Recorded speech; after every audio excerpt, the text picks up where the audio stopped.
새벽 예배 자리로 나오신 모든 성도님들을 주님의 이름으로 환영하며 축복합니다. 다 함께 사도신경 낭독하심으로 신앙 고백 드리겠습니다.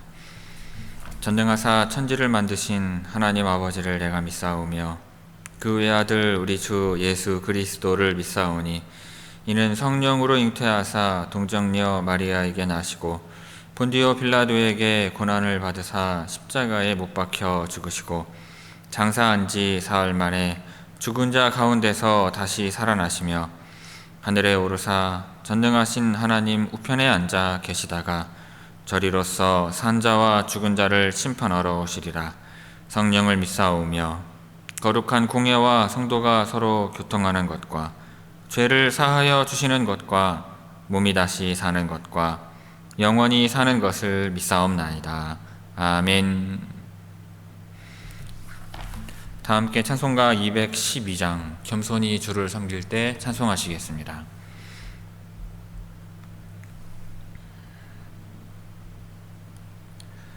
찬송가 212장입니다.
새벽 우리에게 주시는 하나님의 말씀은 열왕기상 12장 31절에서 33절까지의 말씀입니다.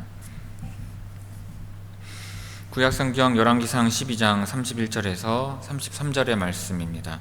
제가 봉독하겠습니다. 그가 또 산당들을 짓고 레위 자손 아닌 보통 백성으로 제사장을 삼고 8째 달 곧 그 달 15째 날로 절기를 정하여 유다의 절기와 비슷하게 하고 제단에 올라가되 베델에서 그와 같이 행하여 그가 만든 송아지에게 제사를 드렸으며 그가 지은 산당의 제사장을 베델에서 세웠더라. 그가 자기 마음대로 정한 달 곧 8째 달 15째 날로 이스라엘 자손을 위하여 절기로 정하고 베델에 쌓은 제단에 올라가서 분향하였더라. 아멘.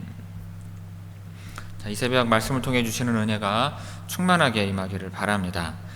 자, 오늘 본문 말씀은 여로보암이 산당을 짓고 절기를 변형하여서 바꾸어서 지키게 하는 내용을 담고 있습니다. 먼저 31절 봅니다. 그가 또 산당들을 짓고 레위 자손 아닌 보통 백성으로 제사장을 삼고. 자, 산당이라는 것은 높은 곳에 있는 집이라는 의미입니다.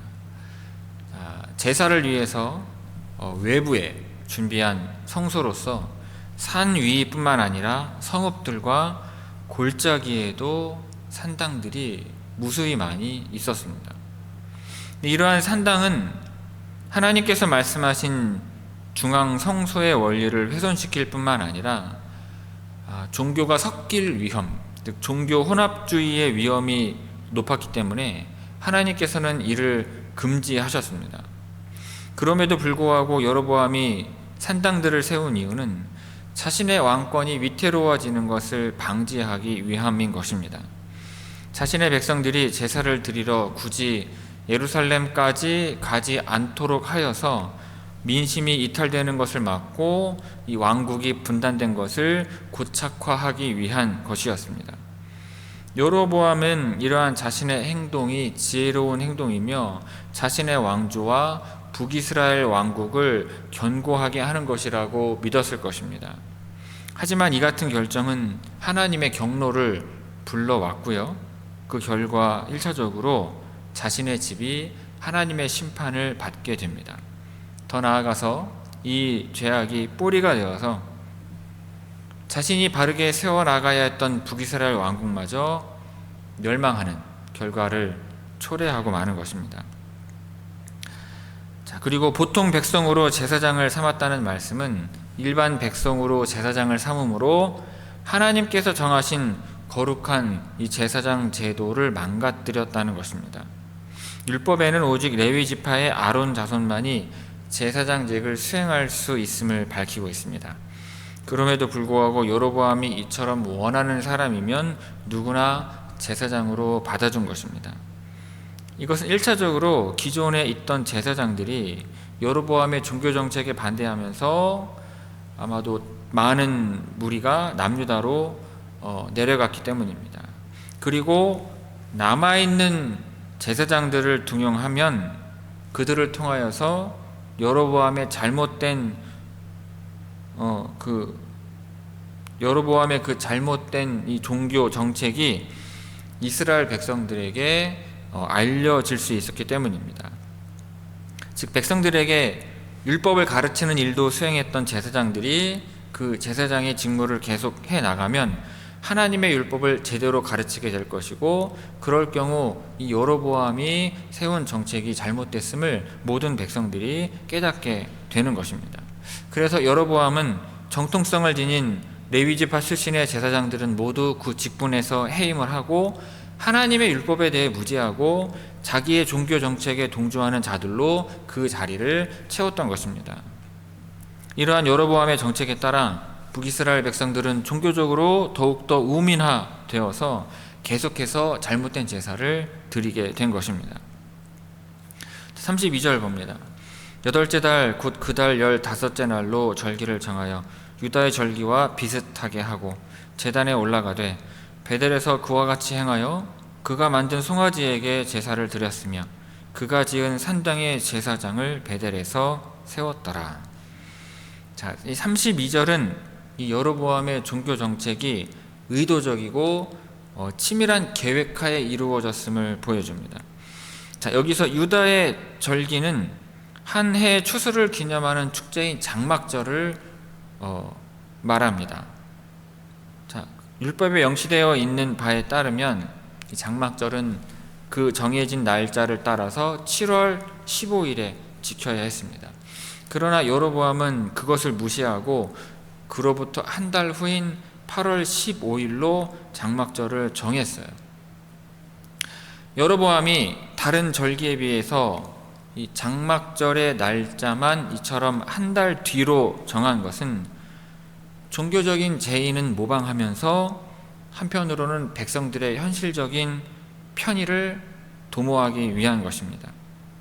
자, 7월 15일에 시작되었던 장막절은 이스라엘 백성들에게 추수기가 거의 끝나갈 무렵이었습니다. 다시 이스라엘 백성들은 그렇지 않아도 분주한 추수기가 끝나갈 무렵에 이 장막절이 시작됨으로써 이 절기에 대한 적지 않은 부담을 가지고 있었습니다. 그런 의미에서 여로보암에 의해 새롭게 제정된 이 장막절의 기간은 종교적인 명분도 유지하면서 동시에 백성들의 편의를 고려한 합리적인 결정처럼 보이기에 충분했을 것입니다. 즉 여로보암은 전통적으로 지켜온 남유다의 종교 제도에 비해 부족할 것이 없고, 아울러 백성들의 시각에는 더 나아 보일 만한 나름대로의 완벽한 종교 체제를 갖추려고 한 것입니다. 그러나 신앙적인 측면에서 이 같은 결정은 절기가 인간의 편의를 위해서 제정된 것이 아니라 하나님에 의해서 제정이 되었고, 하나님께서 명하신 사실이라는 것을 무시하는 처사인 것입니다. 자, 33절 봅니다. 그가 마음대로 자기 정한 달, 곧 8째 달 15째 날로 이스라엘 자손을 위하여 절기로 정하고 베델에 쌓은 제단에 올라가서 분향하였더라. 자, 이 33절은 앞서 기록된 여로보암의 죄를 다시 한번 요약함으로써 여로보암의 죄를 강조하고 있습니다. 그리고 이후에 13장에 일어날 사건의 배경을 설명해주는 역할을 하고 있어요. 자, 자기 마음대로 정한 이 말씀을 직역하면 그의 마음으로부터 지어냈다가 됩니다. 이것은 절기가 하나님의 말씀에 근거를 두지 않고 여로보암의 마음에서 지어낸 거짓되고 인위적인 것을 뜻합니다.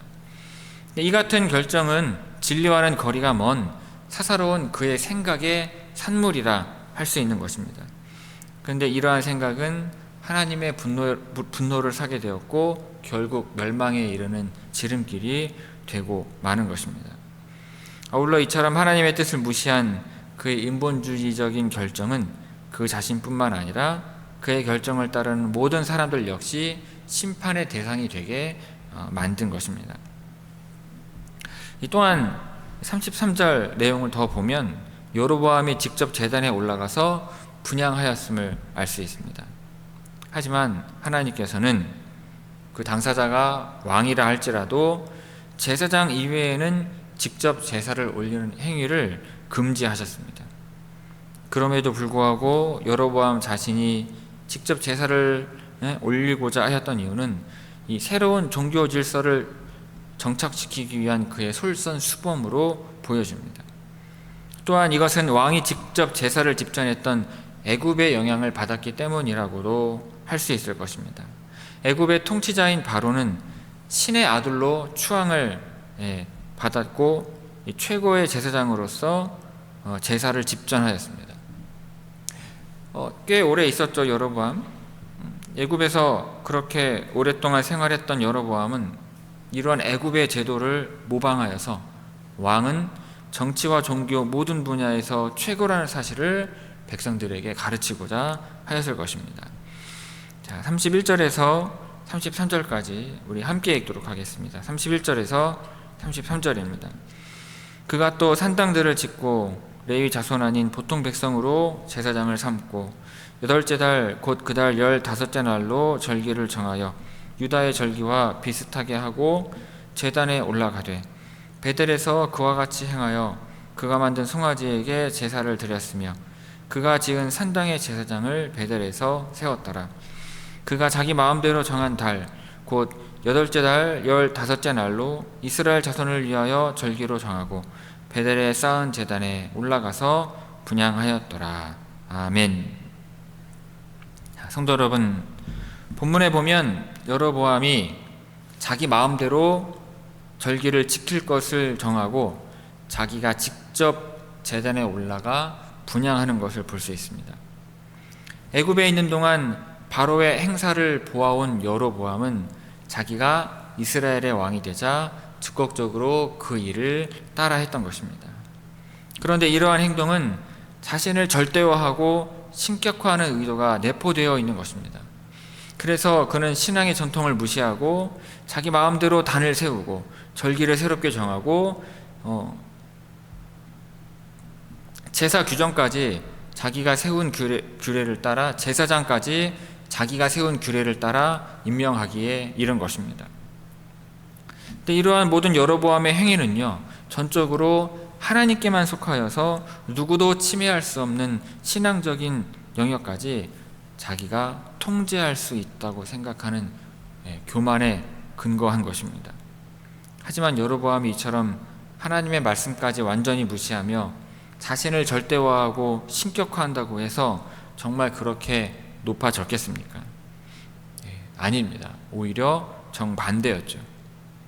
이로써 그는 하나님께로부터 버림을 당하였고 이후 그의 집안이 완전히 멸망하게 되었으며 그의 시체마저도 제대로 매장되지 못하고 들짐승과 새의 먹이가 되는 심판에 놓여지게 되는 것입니다. 그런데 이 여로보암의 이러한 행실은요, 사람들 마음속에 뿌리 깊게 자리한 이 악하고 죄된 본성이라 할 수 있습니다. 그것은 바로 교만이죠. 태초에 하나님의 계명을 어기고 하나님처럼 되고자 하는 욕망에 사로잡혀 선악과를 따먹었던 아담과 하와와 같이 우리 인간들은 예나 지금이나 이처럼 자신을 높이고자 하는 행동들을 끊임없이 반복해 왔습니다. 그리하여 권력자들은 권력을 앞세우고 재물이 있는 자들은 재물을 앞세우면서 자신을 절대적인 존재로 만들고자 몸부림친 것입니다. 그러나 이렇게 자신을 하나님의 자리에 높이고자 하는 자들은 언제나 비극적인 말로를 걷게 되는 것입니다. 이를 통해 성경이 우리에게 공통적으로 주는 가르침은 바로 겸손입니다. 스스로 높이는 자는 지극히 낮아지고 스스로 낮추는 자는 저가 하나님을 높여주시는 것입니다. 다윗은 이스라엘 역사상 가장 위대한 왕이었지만 하나님 앞에서는 겸손한 자였고 여로보암과 전혀 다른 길을 걸어갔습니다. 그의 길은 하나님 앞에서 종의 자세를 견지하고 나아가는 겸손의 자세인 것입니다. 그 결과 그는 하나님이 높여주심으로 이스라엘 최고의 왕으로 기억되게 되었습니다. 그러면 여러분은 어떠한 길을 택하시겠습니까?